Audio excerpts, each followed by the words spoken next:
Mud driving करना महंगा पड़ गया। उनकी जान किसी तरह बची, नहीं तो कोई बड़ा हादसा हो सकता था। वीडियो में आप साफ तौर पर देख सकते हैं कि किस तरह ये जिप्सी एक बार नहीं, 2 बार नहीं, बल्कि 3 बार पलट गई। एक बार फिर देखिए कैसे ये जिप्सी पलट रही है, मानो बच्चे का कोई खिलौना हो। इस हादसे में एक लड़का जिप्सी के नीचे आ गया, जिसे गंभीर चोटें लगी हैं। ये पूरा मामला सोफिया कॉलेज ग्राउंड का है, जहां कोरोना कर्फ्यू के दौरान ये लोग रश ड्राइविंग कर रहे थे। ज्यादातर खाली मैदानों को देखकर यहां मड ड्राइविंग की होड़ मच जाती है, जिससे आसपास के लोग भी परेशान होते हैं।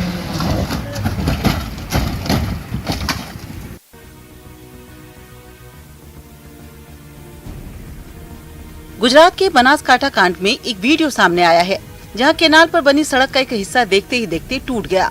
बताया जा रहा है कि सड़क पालनपुर के बेड़चा से होड़ा की ओर जाने वाली है, जिसका एक हिस्सा टूट गया है। वीडियो में आप साफ तौर पर देख सकते हैं कि पानी की रफ्तार कितनी तेज है, जिसको ये सड़क नहीं सह सका और देखते ही देखते कुछ समय में ही पानी में समा गया। इस दौरान वहां मौजूद लोगों ने भी अपनी जान बचाई।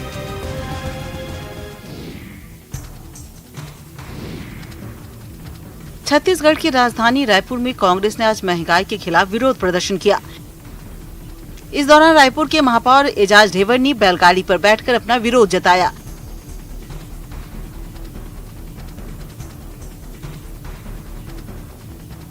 बता दें कि बढ़ती महंगाई और पेट्रोल डीजल के बढ़ते दामों के खिलाफ कांग्रेस लगातार प्रदर्शन कर रही है। इसी कड़ी में रायपुर के महापौर एजाज ढेबर ने अपने निवास से नगर निगम तक बैलगाड़ी पर बैठकर विरोध जताया।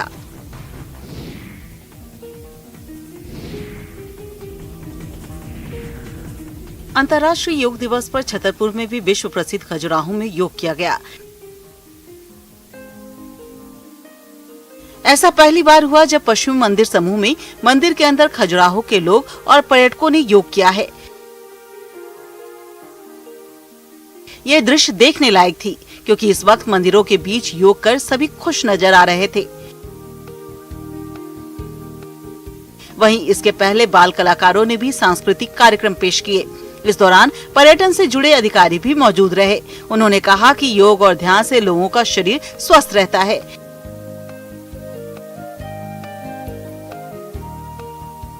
इसलिए सबको योग दिवस के दिन ही नहीं, बल्कि हर दिन योगा करना चाहिए।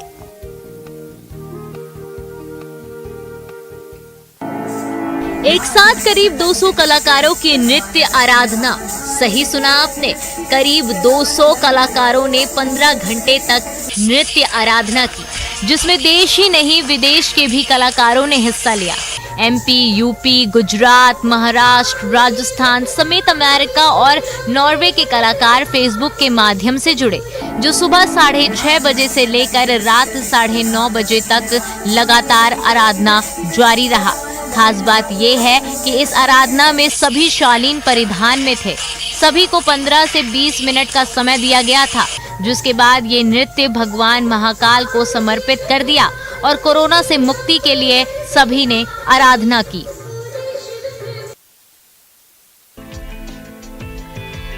कलकल निनादिनी सिद्धदात्री मां नर्मदा का तट, विश्व प्रसिद्ध संगमरमरी वादियों से घिरा भेड़ा घाट, धुआंधार जलप्रपात का नैसर्गिक संगीत और इसकी रिदम के साथ ताल में ताल मिलाता अंतर्राष्ट्रीय स्तर पर भारत का परचम लहरा चुका योग। इसी योग का अभिनव प्रदर्शन लोगों के मन को आध्यात्मिक ऊर्जा से भर देता है। देश के 75 अहम विरासत स्थलों में शुमार भेड़ा घाट पर सीमित लोगों ने योग किया।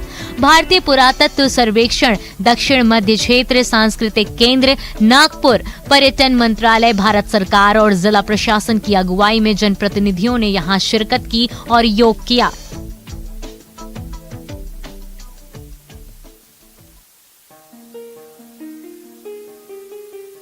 अंतर्राष्ट्रीय योग दिवस के मौके पर मुंबई के माधव बाग हॉल में योग दिवस का कार्यक्रम रखा गया। इस योग दिवस में सबसे अहम बात ये रही कि मुस्लिम महिलाएं भी बुर्का पहनकर इसमें शामिल हुईं और योग किया। वहीं कुछ मुस्लिम महिलाएं पहली बार योग दिवस का हिस्सा बनी, जिसके कारण वो बहुत खुश नजर आ रही थी। उन्होंने कहा, योग से वाकई बहुत फायदा होता है और मैं चाहती हूँ कि ये दिवस हमेशा हो और लोगों को घर में योग जरूर करना चाहिए।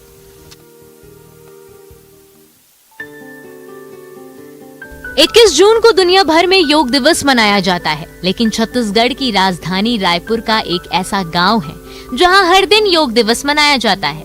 यहां हर दिन योग की पाठशाला लगती है, जहां बच्चे, बुजुर्ग और जवान सभी योग करते दिख जाएंगे।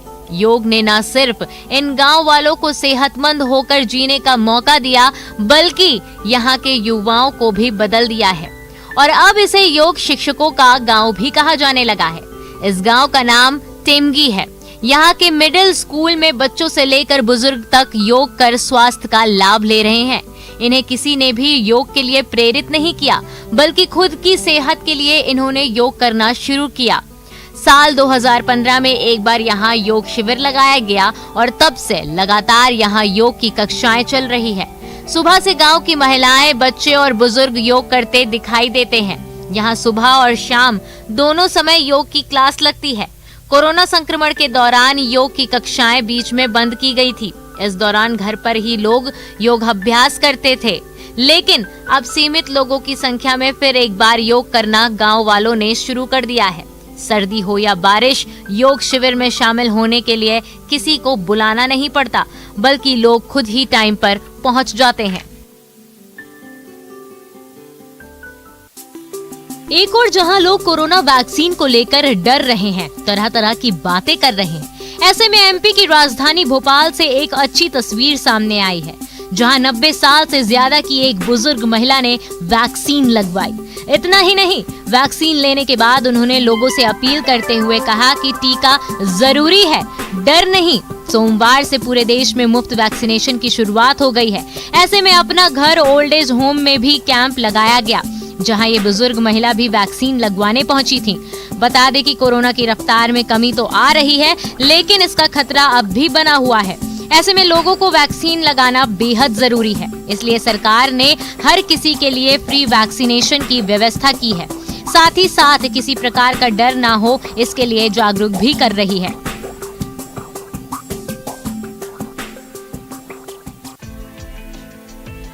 कोरोना पर हम धीरे धीरे काबू पा रहे हैं, लेकिन इसका मतलब ये नहीं कि कोरोना हम सबके बीच खत्म हो जाएगा।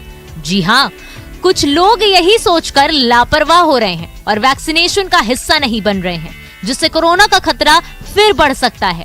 इसलिए सीधी के सड़कों पर ऐसे लोगों को जागरूक करने के लिए खुद यमराज पहरा दे रहे हैं। जो लोग टीकाकरण करा चुके हैं, उनको यमराज फूल देकर स्वागत कर रहे हैं, और जो लोग वैक्सीन से दूर भाग रहे हैं, उनको जल्द यमलोक ले जाने का न्योता दे रहे हैं।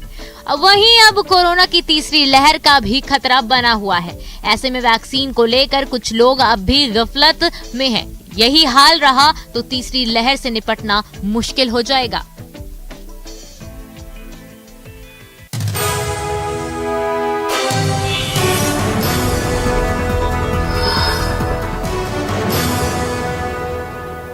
एलोवेरा में एलोवेरा केसर चंदन जेल का करोड़ों भाई प्रारंभ करने के बाद सीएम ने लोगों को किया संबोधित, कहा टीका लगाने के बाद भी मास्क जरूर पहने। दतिया पहुंचे मुख्यमंत्री शिवराज सिंह चौहान का गृह मंत्री नरोत्तम मिश्रा ने हवाई पट्टी पर किया स्वागत। पीताम्बरा पीठ में सीएम ने किए दर्शन। दतिया में वैक्सीनेशन महाअभियान का गृह मंत्री नरोत्तम मिश्रा ने लिया जायजा। परासरी गांव में नरोत्तम मिश्रा ने किया पौधारोपण। वैक्सीनेशन को लेकर पूर्व सीएम कमलनाथ ने की लोगों से अपील, ट्वीट कर कहा कोरोना को हराने के लिए वैक्सीनेशन सबसे बड़ा हथियार। सीएम शिवराज ने कमलनाथ को वैक्सीनेशन महाअभियान का समर्थन करने पर कहा शुक्रिया। कहा उन्होंने पहले भी कहा था ये राजनीतिक विषय नहीं। वैक्सीनेशन को लेकर पूरे प्रदेश में चल रहा महाअभियान। साइकिल से टीका केंद्र पहुंचे प्रभारी मंत्री तुलसी सिलावट। वैक्सीनेशन महाअभियान में न्यूज 18 की भागीदारी। राजधानी भोपाल में न्यूज 18 वैक्सीन के लिए लोगों को कर रहा जागरूक। भोपाल वैक्सीनेशन महाअभियान की दिखी सबसे अच्छी तस्वीर। 90 साल से ज्यादा उम्र की बुजुर्ग महिला ने भी लगवाया टीका। ग्वालियर में वैक्सीनेशन शुरू की। टीका केंद्र पर वैक्सीनेशन के लिए पहुंच रहे हर उम्र के लोग। जिले के 315 केंद्रों पर वैक्सीनेशन जारी।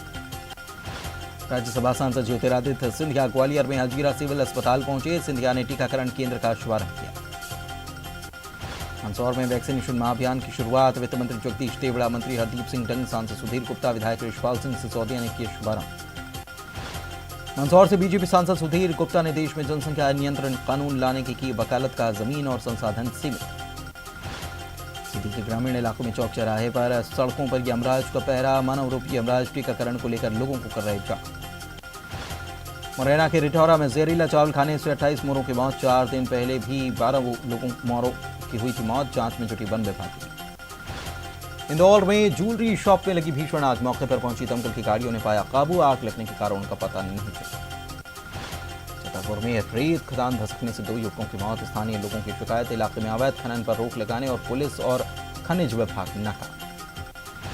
भोपाल में सोफिया कॉलेज ग्राउंड में रैश ड्राइविंग से जिप्सी पलटी, कर्फ्यू वाले दिन मड ड्राइविंग कर रहे थे लोग, जिप्सी पलटने से एक लड़का जिप्सी के नीचे दबा।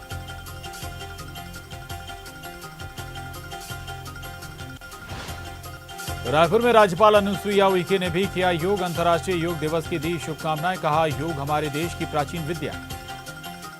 रायपुर में मुख्यमंत्री भूपेश बघेल ने योग करवो स्वस्थ रहिवो की थीम पर योग किया, अंतर्राष्ट्रीय योग दिवस पर योग मैराथन का भी हुआ आयोजन।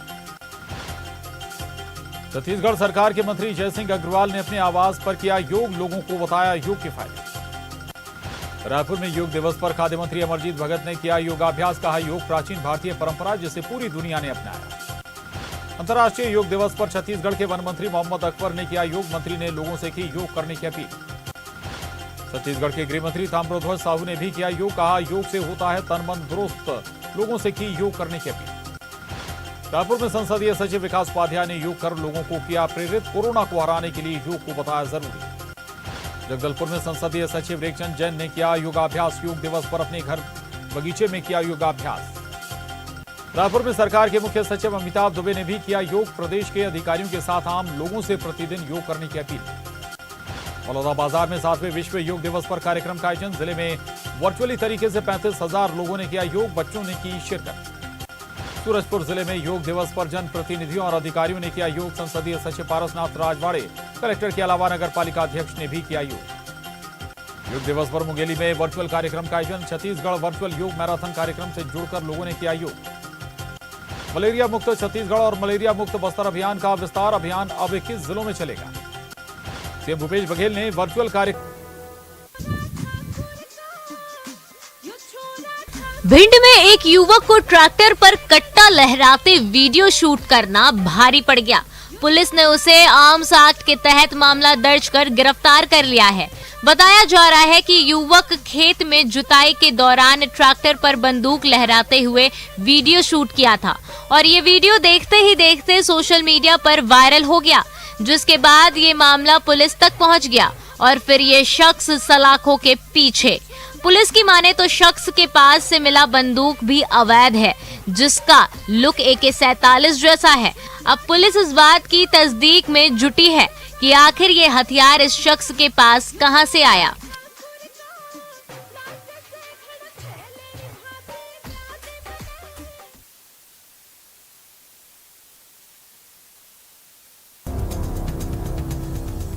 इंदौर में एक ज्वेलरी शॉप में भीषण आग लग गई। देखते ही देखते ये आग फैलने लगी और आसपास हड़कंप मच गया। आग बढ़ता देख लोगों ने इसकी सूचना दमकल विभाग को दी, जिसके बाद दमकल विभाग की गाड़ियों ने आग पर काफी मशक्कत के बाद काबू पाया। ये मामला सर्राफा बाजार के वैष्णव ज्वेलर्स का है, जहां देर रात आग लग गई। फिलहाल आग लगने के कारणों का पता नहीं चल सका है। एक और जहां बेटी पढ़ाओ बेटी बचाओ का नारा दिया जाता है, जिससे बेटियां समाज का नाम रोशन कर सके, लेकिन कुछ लोग ऐसे हैं जो बेटियों को जन्म देना ही गुनाह समझते हैं। कुछ ऐसा ही टीमकगढ़ के निवाड़ी में देखने को मिला, जहां इंसानियत को शर्मसार करने वाली एक खबर सामने आई, जहां बिनवारा हथेली में एक नवजात बच्ची को मरने के लिए झाड़ियों में फेंक दिया। जब गांव के लोग बच्चे के रोने की आवाज सुनी तो उसने पास जाकर देखा तो थैली में बच्ची रो रही थी। गांव के लोगों ने तुरंत डायल 100 को इसकी सूचना दी, जिसके बाद पुलिस और स्वास्थ्य विभाग की टीम मौके पर पहुंची। बच्ची को तुरंत अस्पताल लाया गया, जहां उसका इलाज किया गया। फिलहाल बच्ची पूरी तरह से स्वस्थ है। वहीं पुलिस भी अब इस मामले की जांच में जुट गई है।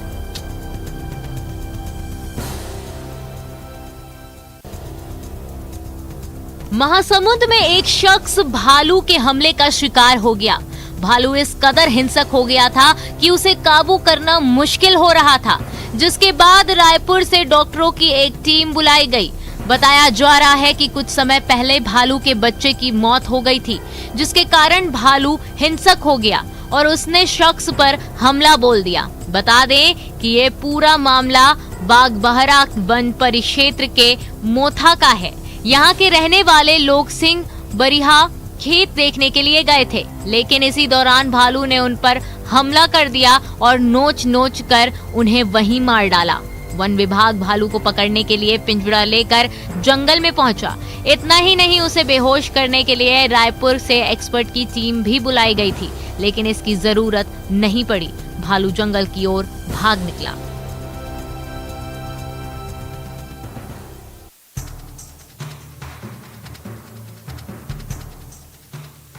मुरैना में जहरीला दाना खाने से 28 मोरों की मौत हो गई। 4 दिन पहले भी इसी इलाके में 12 मोरों की मौत हो चुकी है। राष्ट्रीय पक्षी की मौत की घटना मुरैना के रिठोरा क्षेत्र की है, जहां के दौलसा और उसके आसपास के गांव में बड़ी संख्या में मोर मृत मिले हैं।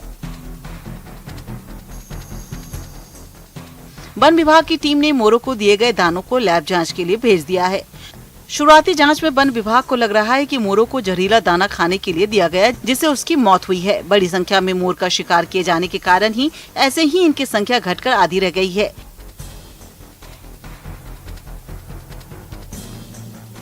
इसके अलावा जंगलों की कटाई और बढ़ते रिहायशीकरण के चलते भी मोरों के रहने की जगह भी सिमटती जा रही है। इस वजह से भी इनकी संख्या लगातार घट रही है। ऐसे में हमें अपने राष्ट्रीय पक्षियों को बचाने की जरूरत है।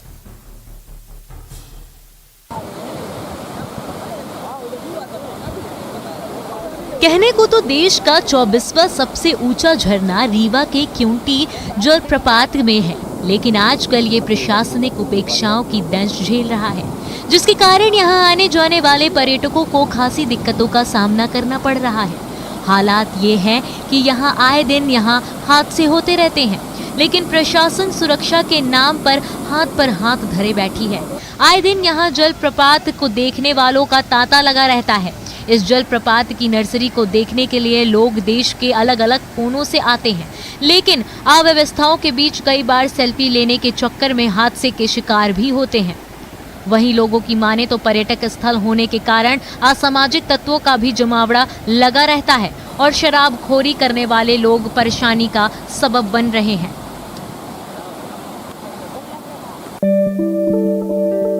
कांकेर में जब शासन और प्रशासन ने लोगों की नहीं सुनी तो खुद लोगों ने ही पुलिया निर्माण करना शुरू कर दिया। पंखाजुर में लंबे समय से ग्रामीण लकड़ी के पुल की मांग कर रहे थे, क्योंकि उनको जान खतरे में डालकर छोटी नदी पार करना पड़ता था। मॉनसून आने के बाद जिले में बारिश भी खूब होती है। 12 से ज्यादा गांव टापू में तब्दील हो जाता है। ऐसे में अब ग्रामीणों को ना तो प्रशासन से कोई आस रहा है और ना ही शासन से कोई उम्मीदें। उन्होंने खुद ही अपनी सुरक्षा को हाथों में लेते हुए पुलिया निर्माण में जुट गए। इस काम में सभी ग्रामीण एकजुट होकर हाथ बटा रहे हैं। ये तस्वीरें देखकर आपका दिल दहल जाएगा, सांसें थम जाएंगी।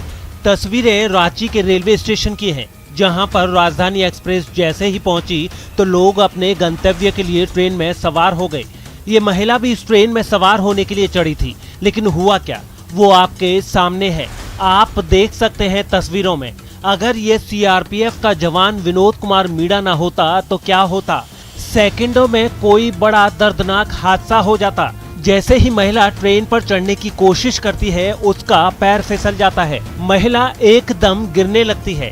वो खुद संभलने की कोशिश कर रही थी, लेकिन संभल नहीं पा रही थी। अच्छी बात तो ये थी कि वहाँ सीआरपीएफ का ये जवान अपनी ड्यूटी पर तैनात था, लिहाजा जैसे ही महिला को गिरता देखा फौरन उसकी तरफ दौड़ा। उसके पीछे एक और शख्स भी फौरन महिला को बचाने दौड़ा और फिर दोनों ने मिलकर महिला को पकड़ लिया और ट्रेन से सुरक्षित उतार लिया। इस तरह महिला की जान बाल बाल बच गई। पहले ये तस्वीरें देखिए, ये बैलगाड़ी है। बैलगाड़ी पर दूल्हा खड़ा है और पीछे पीछे ये बाराती जो इन बैलगाड़ियों में सफर करते हुए नजर आ रहे हैं।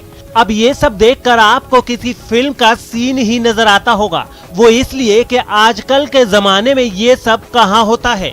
ये तो गुजरे जमाने की बात है, लेकिन रुकिए, ये सब जो देख रहे हैं वो सब हकीकत है।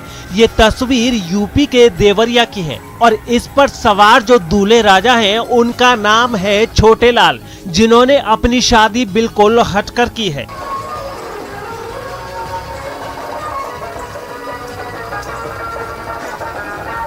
जहां आज गरीब से गरीब इंसान पूरे गाजे बाजे के साथ दंदनाती 4 पहिए गाड़ी पर बारात लेकर जाता है, तो वहीं छोटे लाल ने बिल्कुल अनोखा तरीका अपनाया। बैलगाड़ी और टेम्पो से अपनी बारात लेकर गए। इसका मकसद भी साफ है। बैलगाड़ी से शादी का मकसद नई पीढ़ी को इससे रूबरू कराना है। आज के जमाने में भूली बिसरी चीज रह गई है ये। छोटे लाल का कहना है कि ये हमारी पुरानी परंपरा है, जिसे आज की पीढ़ी को जरूर याद रखना चाहिए। 10 साल से ही था इरादा, ताकि मैं शादी करूं तो टायर और बैल पे, क्योंकि ये जो है गाड़ियों की वजह से ये लुप्त होते जा रहा है। तो इस हिसाब से मैं सोचा कि मैं जब शादी करूंगा तो टायर और डोली पे जाऊंगा।